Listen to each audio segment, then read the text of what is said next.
Hello dear friends, this is Ashish Charles. हम दोनों video से पहले कुछ टॉपिक को लेके डिस्कशन कर रहे थे, है ना मैडम? हाँ जी। सो मैम बताएंगी। तो आई थिंक कुछ दिन पहले की बात है जब हम बैठे हुए थे और मैं एक वीडियो के through I was going through a video. तो उसमें एक स्टूडेंट बोलता है कि केमिस्ट्री क्या है, केमिस्ट्री का बस एक ही रूल है कि इसमें कोई रूल नहीं है। और वो उस वीडियो के थ्रू हम लोग डिस्कस करने लगे और discussion it got very interesting. तो हमने सोचा क्यों ना ये डिस्कशन एक पॉडकास्ट के ज़रिए, एक वीडियो के थ्रू हम लोग आप लोगों तक पहुँचाएँ। मे बी वो थोड़ा इंटरेस्टिंग कॉन्वर्सेशन होगा और स्टूडेंट्स के लिए मे बी बहुत हेल्पफुल होगा। सो मैम ने कहा जैसे कि केमिस्ट्री में एक रूल है कि इसमें कोई रूल नहीं है। और मुझे ऐसा लगता है कि जब केमिस्ट्री में कोई रूल नहीं है तो फिर डरने की क्या बात है? केमिस्ट्री से ये घबराने सेम बात मुझे पहले भी बोली थी केमिस्ट्री कि केमिस्ट्री कोई रूल केमिस्ट्री नहीं में है। जब घबराने की क्या बात है? बच्चे क्यों डरते हैं केमिस्ट्री से? एक्चुअली में डरने की एक वजह यह है कि आपको बेसिक नहीं पता। क्योंकि जब आपको ए बी सी डी समझ में आती है तो आपको ए डबल पी एल ई भी समझ में आता है। और आपको बहुत समय लगेगा थोड़ा सा कि ए बी सी डी बोलने में, ए बी सी डी के टाइम पर आपको समय लगेगा, क्योंकि उसमें आप अभी बचपन में लेके जाएं तो बहुत छोटे टाइम पर जब बच्चे नर्सरी में होते हैं तो पूरा 1 साल लग जाता है, 2 साल लग जाता है, वो ए बी सी डी सीखता रहता है। उस समय एरोप्लेन सीखना इतना बड़ा हो जाता है, काम हो जाता है कि एरोप्लेन क्या बड़ी बला आ गई, इस स्पेलिंग को याद ही कैसे करेंगे। तो 1-2 साल आपने बेस जब क्लियर कर लिया, आपको ए बी सी डी आ गई और साउंड्स निकालना आ गया, तो फिर आपको अब समझ में आता है A double P L E होता है। और जैसे ही A double P L E आप कॉपी में लिखते हो तो आपको एक लाल लाल रंग का मीठा मीठा सा कुछ याद आ जाता है, दिमाग में दिमाग में एक पिक्चर बन जाती पिक्चर है, बन जाती इमेजिनेशन है। में, हाँ इमेज में हमारा माइंड सोचता है। तो right. A E R O P L A N E भी अब हमारे लिए बड़ा आसान हो जाता है। तो एक बात थोड़ा सा बेसिक पे ध्यान देना होता है। मैं जब क्लास 11th में था तो मुझे केमिस्ट्री मेरी बहुत स्ट्रांग नहीं थी। 12th में आने के बाद मुझे I U P S C nomenclature समझ में आया। और I U P S C nomenclature समझ में आने के बाद मुझे लगा कि अब केमिस्ट्री ठीक ठाक हो जाएगी, क्योंकि मुझे एक बेस मिल चुका था। और जब आपको एक बेस क्लियर हो जाता है तो आपका विज़न ठीक हो तो आप चीज़ें सीख जाते हैं। एक्चुअली हुआ क्या था, मुझे भी लगता है कि जब मैं 11th 12th में थी और जब subjects science subject science stream के लिए जा ही रही थी, तो केमिस्ट्री भी था। मेरे लिए भी केमिस्ट्री थोड़ा सा स्लिपरी रहा है। एक्चुअली फिजिक्स मेरे लिए ज़्यादा रहा है, पर फिर भी केमिस्ट्री कुछ हद तक समझ आता था, पर वो फिर भी स्लिपरी था, खासकर इनऑर्गेनिक केमिस्ट्री, क्योंकि अभी थोड़े कार्बन कंपाउंड्स थोड़े रिएक्ट करेंगे तो उसके लिए रूल है, और जब जो एक्चुअली करना है उसके बाद वो रूल मिस हो जाता था या मिस। तो ऐसी बहुत ज़्यादा मिसकंसेप्शंस, मिस इन्फॉर्मेशन हमारे स्टूडेंट्स में है इसको लेके। तो वो उन मिसकंसेप्शंस को तुम अपने स्टूडेंट के साथ how do you deal? Okay, misconception से मीन्स ये है कि एक्सेप्शन से रिलेटेड है आई थिंक। क्योंकि एक स्टूडेंट ने मुझसे पूछा कि सर केमिस्ट्री में बहुत सारे एक्सेप्शंस आते हैं, केमिस्ट्री में कोई भी रूल तो फॉलो ही नहीं करता, जब देखो वहाँ पे एक्सेप्शन, ये एक्सेप्शन वो एक्सेप्शंस। या एटमिक मॉडल्स पढ़ा रहे हो तो पहले ठीक ठाक बना लो फिर पढ़ा लो, है कि नहीं? कि मतलब आपने डाल्टन फेल हो गया, थॉमसन, रदरफोर्ड, बोर, श्रोडिंगर सब फेल हो फेल गए, हो गए। तो फिर पढ़ा क्यों रहो? पहले ठीक ठाक बना लो फिर पढ़ा लो। तो एक्चुअली में क्या है कि जब वो मॉडल्स आपको पढ़ने होंगे तो आपको थोड़ा सा, जैसे डाल्टन को हम रिस्पेक्ट क्यों दे रहे हैं? क्योंकि माना जब तक साइंस, जैसे डाल्टन ने वो मॉडल प्रेजेंट किया, तो अगर उस दिन पहली बार 1803 के 1808 के आसपास अगर वो अपना मॉडल प्रेजेंट नहीं करता तो सारी ज़िंदगी गुजर जाती, आप श्रोडिंगर, सोमरफील्ड मॉडल्स तक आगे नहीं पहुंच पाते। तो आपको जो पीछे जो साइंस है वो जानना ज़रूरी है। क्योंकि जब आपको साइंस आता है तो जैसे कंप्यूटर का आविष्कार चार्ल्स बेबेज ने किया, my self also Ashish Charles.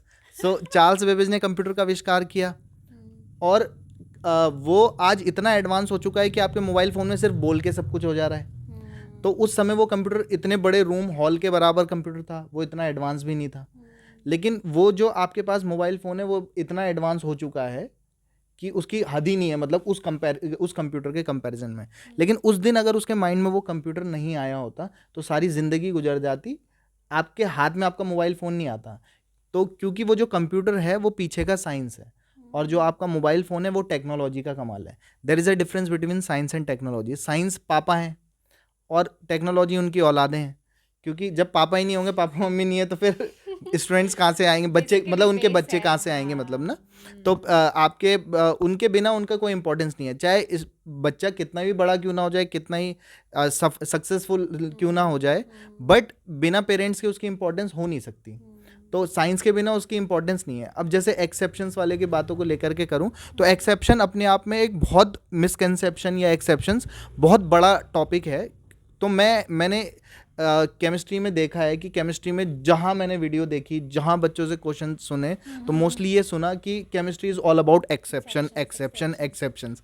लेकिन मुझे ऐसा लगा कि मतलब जो मेरा टीचिंग फील्ड है, 10-11 साल का जो मुझे एक्सपीरियंस हुआ, तो मुझे अभी समझ में आता है chemistry is all about reality reality and reality. अब इस बात को समझाऊंगा तो ये वीडियो जो पॉडकास्ट का जो हमारा वो मोटिव है वो बहुत लंबा खिंच जाएगा, और वो वीडियो में क्लियर नहीं कर पाएंगे हम उसे। तो हम उसके लिए एक वीडियो और एक्स्ट्रा ऐड कर लेंगे, लिंक डिस्क्रिप्शन में डाल देंगे, तो आप ज़रूर से जा करके वो वाली वीडियो ज़रूर देखिएगा, क्योंकि उसमें आपको एक्चुअली में समझ में आएगा कि केमिस्ट्री एक्सेप्शन नहीं है, chemistry is all about reality, not an exception. Okay, I think मैं वो जाके ज़रूर देखूंगी वीडियो, वेटिंग फॉर इट। तो अभी ऑब्वियसली मुझे लगता है इसलिए शायद बच्चों का विजन क्लियर नहीं है इस चीज़ को लेके, केमिस्ट्री को लेके, शायद इसी वजह से। क्योंकि अब क्या है, अब देखो, अब बच्चे 10th से 12th में जा रहे हैं, तो वो डिसाइड करना शुरू कर देंगे कि अब हमें क्या लेना है ना।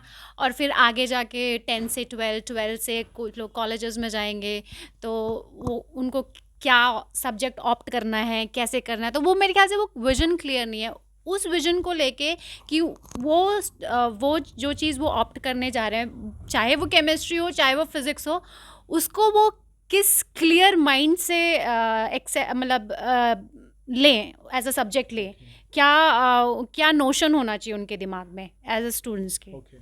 सो जैसे केमिस्ट्री में आप बोल रहे हैं कि सब्जेक्ट कैसे ऑप्ट करें, किस तरीके से करें, तो बच्चा हमेशा कन्फ्यूज़न में रहता है, और 9-10 तक उसको आइडिया ही नहीं लग पाता एक्चुअली में वो क्या ऑप्ट करे। उसके लिए पहले तो पेरेंट्स को भी मैं कहना चाहूँगा कि वो सही गाइडेंस उस वक्त करें, और टीचर्स भी उनकी सही गाइडेंस करें, और साथ ही साथ, क्योंकि बच्चों को कोई भी सिखाए तब तक वो कुछ नहीं कर सकता जब तक बच्चा खुद ना चाहे।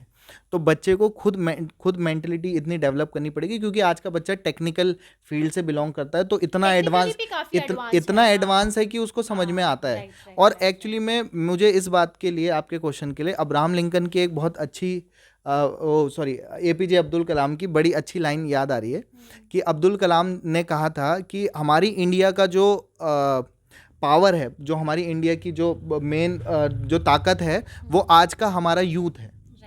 तो क्योंकि हमारे यूथ है और इतने सारे माइंड है हमारे पास, इतनी पॉपुलेशन है, इतना माइंड है कि इतना कुछ हम अपने यहाँ डेवलप कर सकते हैं। साथ ही साथ हमारे यहाँ की सबसे बड़ी जो कमी है वो ये है कि विदाउट विजन जो यूथ है उसका कोई प्रॉफिट नहीं है। क्योंकि अगर आपका विज़न क्लियर नहीं है, मुझे ऐसा लगता है कि जब बच्चा 9, 10, 11, 12 में है, तो बच्चे को 10 साल बाद की ज़िंदगी क्लियर दिखाई देनी चाहिए। दैट मीन्स कि उसका विज़न बिल्कुल क्लियर रहे कि उसे किस फील्ड में जाना है।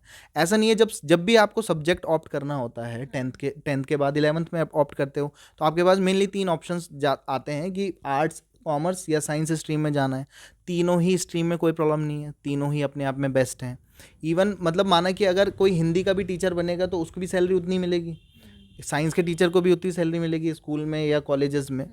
तो ऐसा कुछ नहीं है कि आपके सब्जेक्ट में कोई भी प्रॉब्लम है, आपको बिल्कुल क्लियर रखना है कि आपको कौन सा सब्जेक्ट लें। क्योंकि मुझे ऐसा लगता है कि कई बार बच्चों को मैं खुद गाइड करता हूँ, मैं साइंस स्ट्रीम से हूँ, बट मुझे ऐसा लगता है कि बच्चे के हिंदी और इंग्लिश में आ रहे हैं 95, और उसके बच्चे के 10th में आए मैथ्स में 44 मार्क्स या 33 मार्क्स या 35 मार्क्स, तो भाई क्यों लेनी है?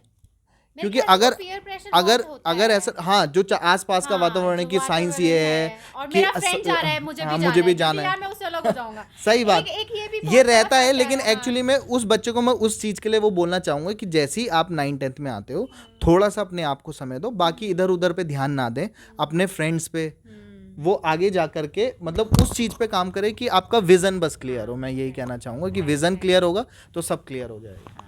आई थिंक मैं बुक पढ़ रही थी 21 लेसन फ्रॉम 21st सेंचुरी, उसमें जो युवाल नोआ है, उन्होंने बड़ा क्लियरली यूथ के लिए यही बोला है। उन्होंने बोला कि नो दाई सेल्फ, जो कि हमारे सोक्रेटिस, हमारे जो बड़े बड़े फिलोसफर्स रहे हैं, उन्होंने इसी बात को बोला है। तो मेरे ख्याल से वो विजन बच्चों को क्लियर होने के लिए दे शुड नो देमसेल्व्स, क्योंकि बहुत टेक्निकली एडवांस्ड है, तो they should try at least knowing them. रही बात केमिस्ट्री की, तो मेरे ख्याल से आप काफ़ी मेरे ख्याल से गाइडेंस भी देते हैं बच्चों को, तो आपकी केमिस्ट्री बच्चों के साथ कैसी है? बाय सो मुझे ऐसा लगता है एज अ टीचर, जब भी आप टीचर होते हो तो सभी स्टूडेंट टीचर को बहुत रिस्पेक्ट करता है, और उसको मतलब एक बार को वो अपने पेरेंट्स की बात नहीं सुनेगा लेकिन टीचर की बात सुन लेता है। और क्योंकि हम केमिस्ट्री से बिलोंग करते हैं तो बॉन्डिंग बनानी हमें अच्छे से आती है। बॉन्ड इज़ नॉट अ डंडा, it is an attraction force between atoms and molecule, girlfriend boyfriend. अब मम्मी पापा से मोहब्बत है तो कोई डंडा लगा के घूमने की ज़रूरत नहीं है, उनके साथ मोहब्बत है तो है, अट्रैक्शन है। मुझे हम बॉन्डिंग की इम्पोर्टेंस तब सबसे ज़्यादा दिखाई देती है जब बच्चा मुझसे अपनी बात शेयर करता है, वो पर्सनल बातें जो वो अपने पेरेंट्स से भी शेयर नहीं कर पा रहा, अपने फ्रेंड से भी शेयर नहीं कर रहा। तब मुझे लगता है कि नहीं यार, मैंने मतलब बढ़िया काम किया है, मैंने जो पढ़ाया है वो तो है ही, लेकिन अगर वो अपनी अगर पर्सनल बातें भी मुझसे शेयर कर पा रहा है कि उसको कुछ प्रॉब्लम है। कई बार बच्चे अपनी प्रॉब्लम लेके आते हैं कि सर मतलब वहाँ से मतलब मेरा ब्रेकअप हो गया, या मतलब मैं बहुत उदास हूँ, या इस टाइप की बातें।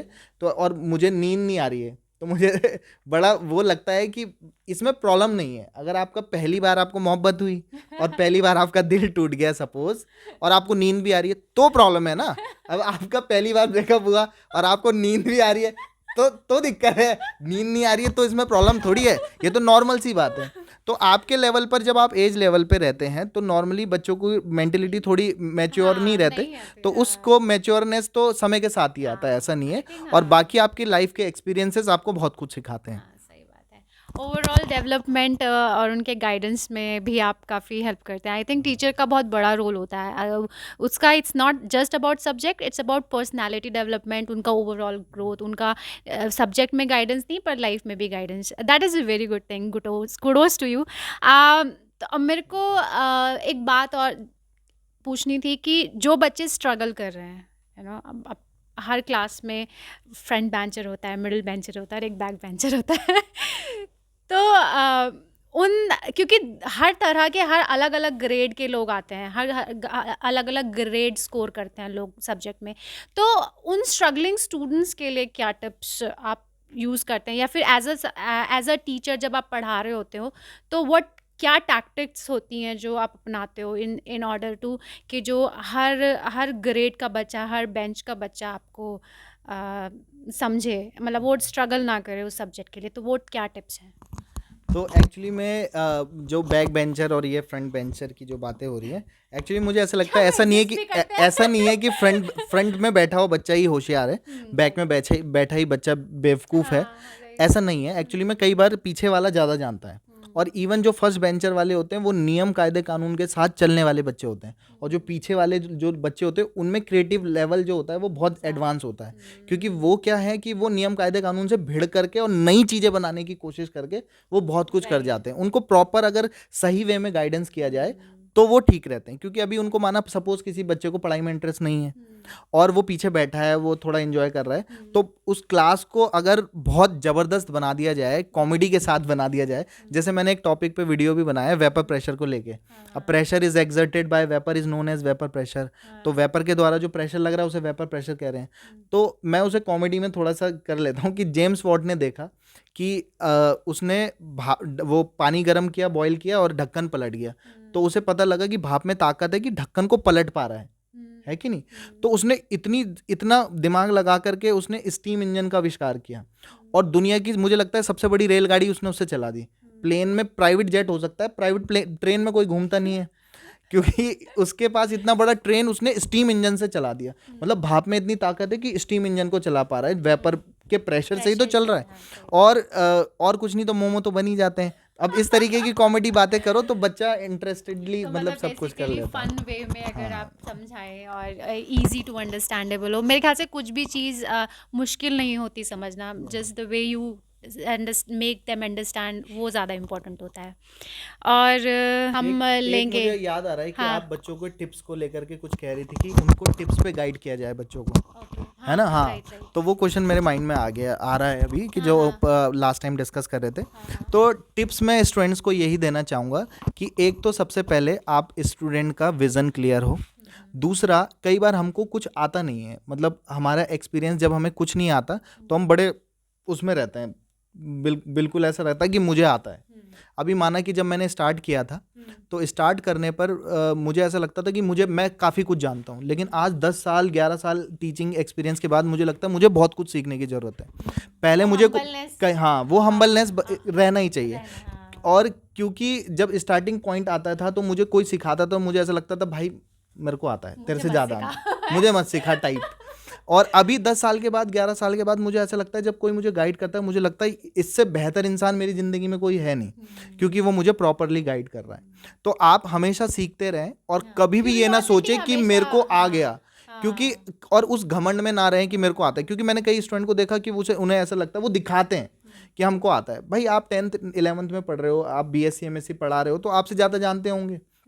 दूसरा ये कि आपके अंदर कोई मतलब वो घमंड टाइप ना हो, क्योंकि मुझे इस मामले में मुझे विकास दिव्य कीर्ति सर की बहुत बड़ी ज़बरदस्त बात लगती है कि आप पूरी ब्रह्मांड में आपका ज्ञान 0.00001% का भी नहीं है, क्योंकि आपका जो आप एक छोटे से पार्टिकल हो, है कि नहीं, और पूरे पार्टिकल में इतने छोटे से कण हो आप, और उसमें आप उछल रहे हो, तो उछलने की ज़रूरत है नहीं। एक ये, दूसरा आपका विज़न क्लियर हो, और साथ ही साथ आपके साथ क्योंकि हमें केमिस्ट्री या किसी भी सब्जेक्ट में हमें थोड़ा सा ये लगता है कि हमको नहीं आ रहा, या हमको थोड़ा सा डर लगता है, क्योंकि एक्चुअली में हम क्या है कि केमिस्ट्री अपने आप में एक 118 एलिमेंट्स और इन्फानाइट मॉलिक्यूल केमिकल की स्टडी है कि नहीं। तो अब आप 15 सेंटीमीटर का स्केल लेकर के समुद्र की गहराई मेजर करने जा रहे हो, तो है ना, तो आप गलत इंस्ट्रूमेंट का यूज़ करोगे तो आप गलत नतीजों पर ही पहुंचोगे। तो आप अगर आपको किसी को सही मेजरमेंट करनी है तो सही इंस्ट्रूमेंट की रिक्वायरमेंट है, तो नज़रिया बिल्कुल क्लियर होना चाहिए। तो ये मैं बच्चों को कहना चाहूँ। मुझे लगता है कि अभी काफ़ी कुछ हो चुका है, वीडियो भी काफ़ी बड़ा हो चुका है, तो हम इसे यहीं एंड करते हैं।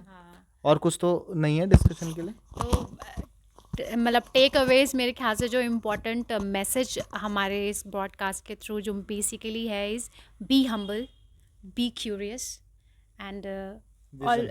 हाँ, and you should have a vision, एक विजन रखनी है, और क्यूरियस माइंड को कभी नहीं मारने देना है। हाँ। और एक लास्ट बात पे मैं इसे एंड कर देता हूँ कि आपका जो नॉलेज है, नॉलेज होना काफ़ी नहीं है कि मेरे को आता है, आप उसको एग्जीक्यूट भी करना, नॉलेज का एग्जीक्यूशन इंपॉर्टेंट है। भाई आपको आता है, आप उसे अप्लाई कहाँ कर रहे हो, एप्लीकेशन इंपॉर्टेंट है कि आपको आ रहा है तो आप उसको यूज़ भी कर सकें, इतना आपको आना चाहिए। और उसके सीखने के लिए आपको बहुत मेहनत करनी पड़ेगी। आपने 2 साल ABCD में लगा दिए तो अभी और कुछ सीख लेंगे। बाकी फ़िलहाल जी लो अपनी ज़िंदगी, नेक्स्ट वीडियो में पियेंगे आप लोगों का खून। Have a good day, good bye, good night, शुभ रात्रि, शब्बा खैर। Thank you so much.